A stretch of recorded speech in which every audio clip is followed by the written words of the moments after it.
শেষ করা তো যায় না গে তোমার গুণগান। আল্লাহু আল্লাহু।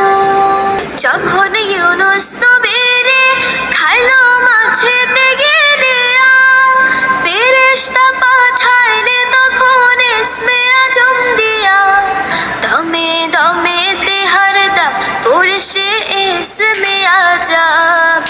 মাছের উদর হতে সে যে পেল পরিত্রাণ। আল্লাহু আল্লাহু। শিশু মুসা নবীরে যখন দুশ্মনের ডরে সিন্ধুকে ভরিয়া দিলে ভাষায় সাগরে, প্রাণী ছিল যাহার ভয় সেথায় পেল সে আশ্রয়। দুশ্মনেরই হাতে তাহার বাঁচাইলে প্রাণ। আল্লাহু